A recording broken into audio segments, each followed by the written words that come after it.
7 अगस्त को राहुल गांधी ने press conference में कहा कि इलेक्शन कमीशन बीजेपी के साथ मिलकर देश भर में वोट्स की चोरी कर रहा है। उन्होंने कहा कि एक बड़े सिस्टमैटिक तरीके से वोटर लिस्ट में फेक वोटर्स ऐड किए जाते हैं और ये सारे वोट्स बीजेपी को जाते हैं। विधानसभा और लोकसभा के बीच में जादू से नए वोटर आते हैं और जहां भी इन नए वोटर्स ने वोट किया वहां वोट बीजेपी को गया। 5 तरीके इन्होंने बताए जिससे ये किया जा रहा है। पहला, डुप्लीकेट वोटर्स, यानी एक ही वोटर के अलग अलग जगह 2, 3, 4 वोट्स कर देना। दूसरा, फेक और नॉन एग्जिस्टेंट एड्रेस पर रजिस्टर्ड वोटर्स। तीसरा, एक ही एड्रेस पर रहने वाले ढेर सारे वोटर्स, जैसे कि एक एग्जाम्पल देखने को मिला जहां एक घर के एक ही कमरे में 70 से 80 वोटर्स रजिस्टर्ड थे। चौथा, ऐसे वोटर्स जिनका प्रॉपर फोटो ही नहीं है। और पांचवा, ऐसे वोटर्स जो 70, 80, 90 साल के हैं लेकिन जिनको फर्स्ट टाइम वोटर के तौर पर रजिस्टर किया जा रहा है। राहुल गांधी ने इस सब को लेकर ढेर सारा एविडेंस प्रेजेंट किया, जैसे कि बैंगलोर सेंट्रल की महादेवापुरा असेंबली सीट पर यहां 1,250 फेक वोटर्स देखे गए। इन्होंने यह तक कहा कि इलेक्शन कमीशन अगर इलेक्ट्रॉनिक वोटर लिस्ट दे दे तो यह साबित कर देंगे कि नरेंद्र मोदी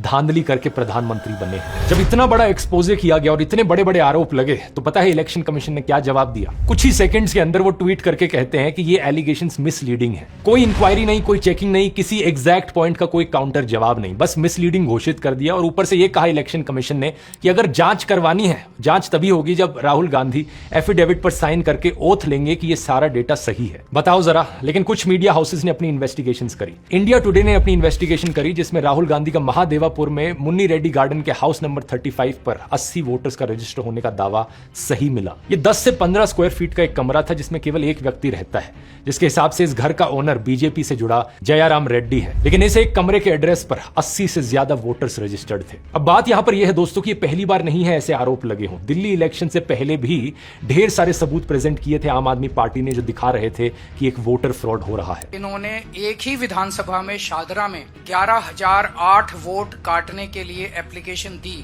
उस वोटर फ्रॉड को भी कई सारे मीडिया चैनल्स ने कवर किया था, ग्राउंड पर गए, लोगों से बात करी और वो चीज सच मिली। इस चीज को मैंने बड़े डिटेल में कवर किया था। यहाँ रिलेटेड वीडियो के लिंक पर क्लिक करके आप उस वीडियो को देख सकते हैं। सवाल लेकिन इलेक्शन कमीशन से पूछा जाना चाहिए, आखिर कितना सबूत चाहिए तुम्हें जिसके बाद तुम मानो कि यहाँ पर कुछ गलत हो रहा है। फ्री एंड फेयर इलेक्शन कराना इलेक्शन कमीशन की जिम्मेदारी है, तो सवाल उठने पर इलेक्शन कमीशन एक्शन क्यों नहीं ले रहा? बहुत सारे सबूत दोस्तों जो राहुल गांधी ने बताया, आप उन्हें खुद जाकर वेरीफाई कर सकते हैं। इलेक्शन कमीशन की खुद की वेबसाइट पर ये नंबर्स डालकर चेक कर सकते हैं। ये बात बार बार सही साबित हो रही है। और अगर सुप्रीम कोर्ट और इलेक्शन कमीशन यहां पर एक्शन नहीं लेंगे तो यहां हमारा देश एक डेमोक्रेसी है भी या नहीं?